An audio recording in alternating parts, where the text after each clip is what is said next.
Dios le bendiga, hermanos. Bueno, continuamos con el capítulo 10 del libro de Daniel.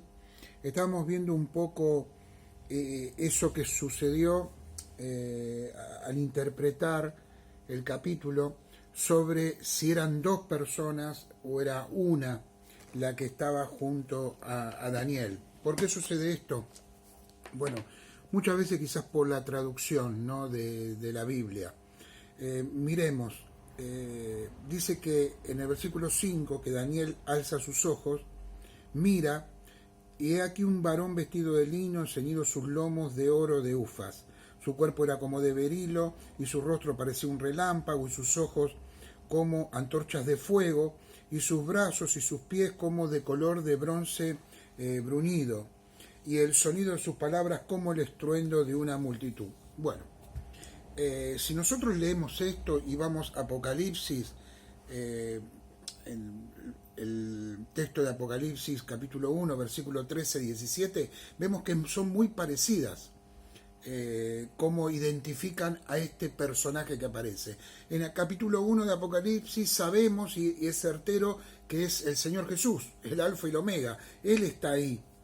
Y esta visión que tiene Daniel es muy parecida a Apocalipsis 1, 13 al 18.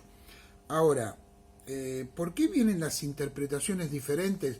Bueno, algunos creen que del versículo 5 al 16 el que habla es Gabriel, ¿no? Es el mensajero. Pero que después en el versículo 16 sucede algo como que pudiera llegar a colocar un personaje nuevo, ¿no?, en la escena. Porque dice, pero he aquí, uno con semejanza de hijo de hombre tocó mis labios, entonces abrí mi boca y hablé y dije que al que estaba delante de mí, Señor mío, con la visión me ha sobrevenido dolores y no me queda fuerza. ¿Cómo pues podrá el siervo de mi Señor hablar con mi Señor? Entonces, los que interpretan, ¿no? Y en algún momento yo también lo pensaba, porque digo, aparece alguien más, porque dice, he aquí uno con semejanza de hijo de hombre, como diferenciando del anterior, ¿no? Y a este Daniel le dice Señor. Bueno, ¿cómo podemos resolver esto? ¿Es Miguel el de los primeros versículos del 5 al 15? ¿Y es una teofanía del Señor Jesús en los versículos que van del 16 en adelante? Son dos personas las que aparecen. Y este señor que hablaba con Daniel vuelve a hacer una tarea que estaba haciendo el anterior. ¿Por qué les digo esto? Fíjense que supuestamente si son dos personas, sé que tienen que ir despacio con esto, ir mirando la palabra abierta, y dice, mas el príncipe del reino de Persia se me opuso durante 21 días, pero he aquí Miguel, uno de los principales príncipes, vino para ayudarme y quedé allí con los reyes de Persia. Si este fuera Gabriel, y no el Señor Jesús después vuelve para hacer la tarea de Gabriel. ¿Por qué sucede esto? Fíjense el versículo 21, el 20. Él me dijo, ¿sabes por qué he venido a ti? Pues ahora tengo que volver a pelear contra el príncipe de Persia, y al terminar con él, el príncipe de Grecia vendrá.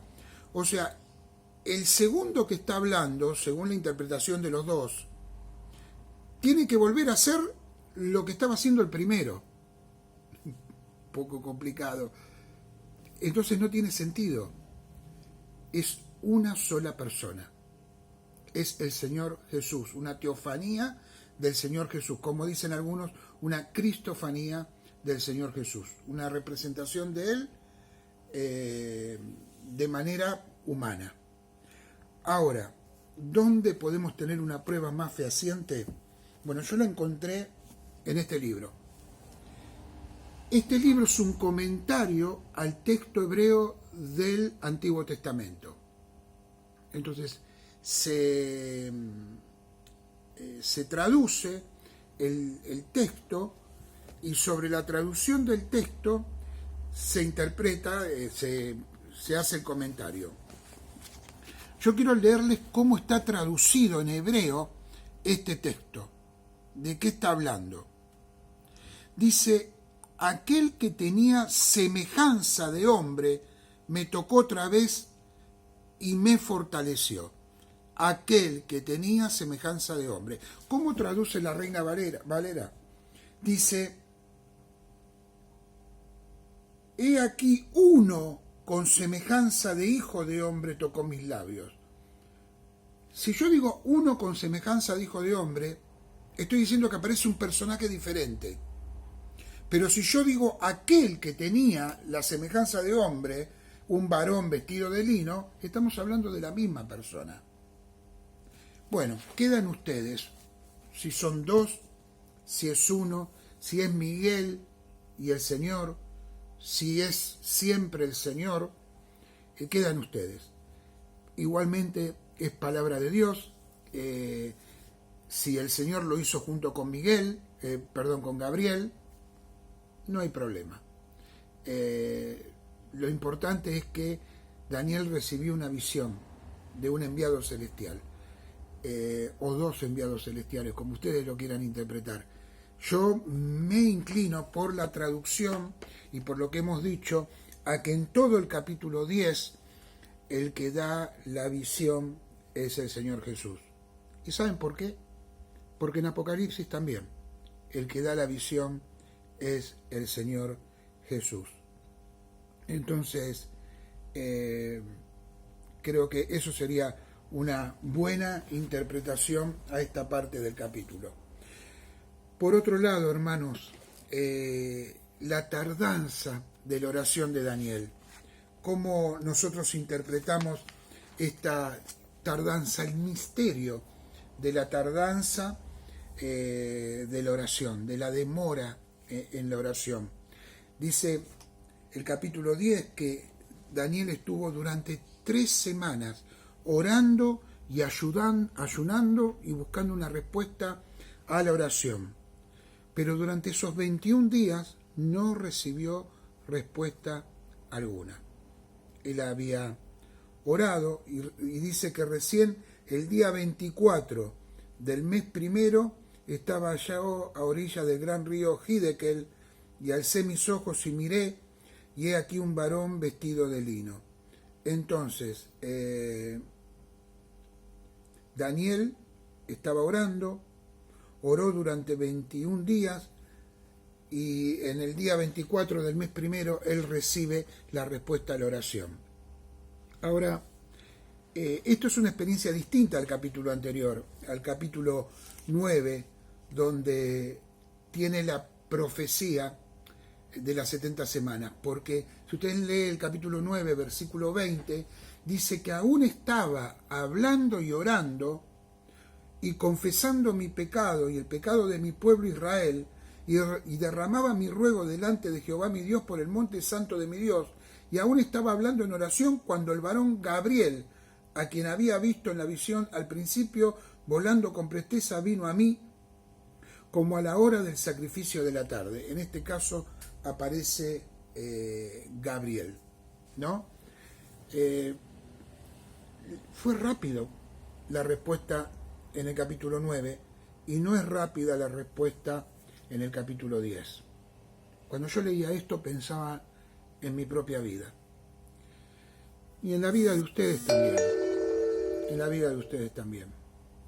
¿Cuántas veces nosotros oramos al Señor y creemos que no hay respuesta o que la respuesta se demora? En este caso, en este capítulo 10, Dios parece abrir una ventana hacia el mundo espiritual y nos cuentan cosas que suceden. En el versículo 11 vemos que este mensajero celestial le dice a Daniel: varón muy amado, estate atento a las palabras que te hablaré y ponte en pie, porque a ti he sido enviado ahora. Y mientras hablaba esto conmigo me puse de pie temblando. Acá vemos que en el capítulo 11 el mensajero celestial es enviado enseguida. Enseguida. Esto es una frase que hace temblar a Daniel, porque dice que Daniel, cuando hablaba esto conmigo, me puse de pie temblando. O sea, Daniel, a pesar de que había orado 3 semanas y que la respuesta no llegaba, el mensajero le dice, mirá que desde el primer momento, desde el primer día, he sido enviado. Desde el primer día. Porque a ti he sido enviado ahora. Dice, ahora, hermanos, ¿por qué se demoró la oración? ¿Qué fue lo que pasó? Bueno, les dije que se abre una ventana hacia el mundo espiritual. En el versículo 13 dice, mas el príncipe del reino de Persia se me opuso durante 21 días. O sea, ven, fue enviado el primer día. Y durante 21 días ese príncipe, Daniel 10:13, se le opuso.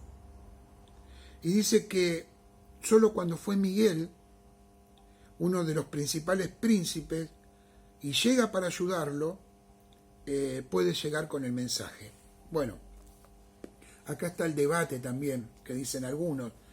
¿El Señor Jesús tuvo impedimento contra ese príncipe de Persia y no podía llegar? O sea, ¿puede suceder algo así? Y llega Miguel, el príncipe del pueblo de Dios, a defenderlo. A ver, el Señor puede ser estorbado por huestes celestiales, por huestes demoníacas. Bueno, acá nos está contando que hubo un estorbo, alguien obstaculizó. Pero hermanos, todo esto lo tenemos que llevar a la soberanía de Dios, a lo que Dios permite.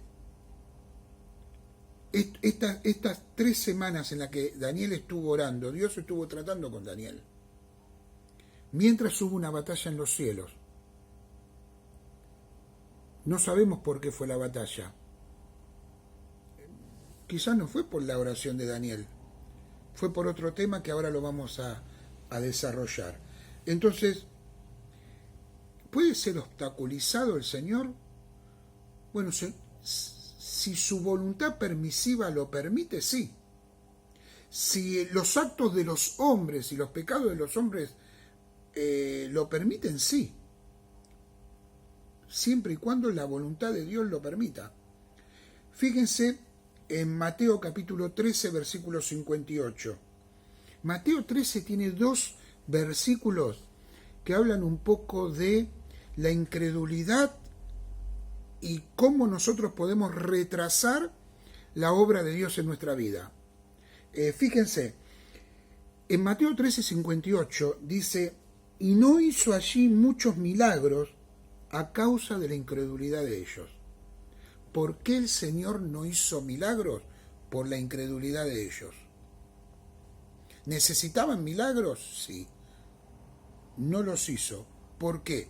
Por la incredulidad de ellos. ¿Podría haber Dios hecho los milagros igual? Sí. Pero no lo hizo por la incredulidad de ellos. La voluntad permisiva de Dios. La voluntad de Dios sobre los actos de los hombres. Miren, C.S. Lewis, el autor de Narnia, él dijo una frase que para mí encierra todo este tema. Lewis dijo, hay 2 clases de personas. Aquellos que dicen, hágase tu voluntad, como en el Padre Nuestro, y aquellos a los que Dios les dice, bueno, hágase tu voluntad. Aquellos que no quieren hacer la voluntad de Dios, quieren hacer su propia voluntad, y Dios les dice, bueno, que se haga tu voluntad. Me parece una frase tremenda de Luis, ¿no? Sobre la voluntad permisiva de Dios. Pero les decía que había dos textos en el capítulo 13 de Mateo que nos hablan de esto. El primero ya los dije, no pudo hacer muchos milagros a causa de la incredulidad de ellos. Eso fue cuando Jesús llegó a Nazaret. Ahora, en el versículo 15 del capítulo 13, dice algo, cuando él dice que hablaba en parábolas, ¿no? Dice, engrosado y con los oídos, oyen pesadamente, y han cerrado sus ojos para que no vean con los ojos, y oigan con los oídos, y con el corazón entiendan, y se conviertan, y yo los sane. ¿Quiénes cerraron los ojos, los oídos, el corazón? Las personas. ¿Qué no hizo Dios a causa de lo que ellos hicieron? No se convirtieron y no los sanó. No los salvó y no los sanó, a causa de la incredulidad de ellos. Por lo que yo estoy leyendo acá, es la misma frustración que muchas veces se encuentra en la oración de las personas, en nuestra propia oración, en el trato de Dios con nuestra vida, en cómo está nuestra vida cuando vamos a orar. Es muy interesante lo que nos plantea Daniel. Pero también esto nos habla de otra cosa que quería comentar. El Señor Jesús dice que luchó contra este príncipe de Persia, pero en el versículo 20 dice, ¿sabes por qué he venido a ti? Pues ahora tengo que volver para pelear contra el príncipe de Persia, y al terminar con él, el príncipe de Grecia vendrá. Qué interesante que es esto. El Señor Jesús va a pelear contra el príncipe de Persia y contra el príncipe de Grecia. Los dos que están en la profecía que Daniel va a recibir. El príncipe de Persia, al ser derrotado, su imperio caería. El príncipe de Grecia, al ser derrotado, su imperio caería.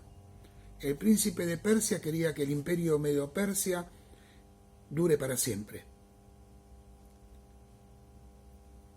Y en lo espiritual, en el cielo, en lo celestial, fue derrotado.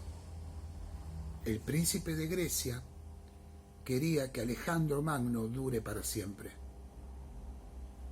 Fue derrotado por el Señor. Para que las profecías se cumplan, hay una batalla que librar. Y la libra nuestro Señor. Es muy interesante esto. Si no, no tendría sentido una pelea entre el príncipe de Persia y el de Grecia contra el Señor. Hay una batalla que se libra para que las profecías sean cumplidas.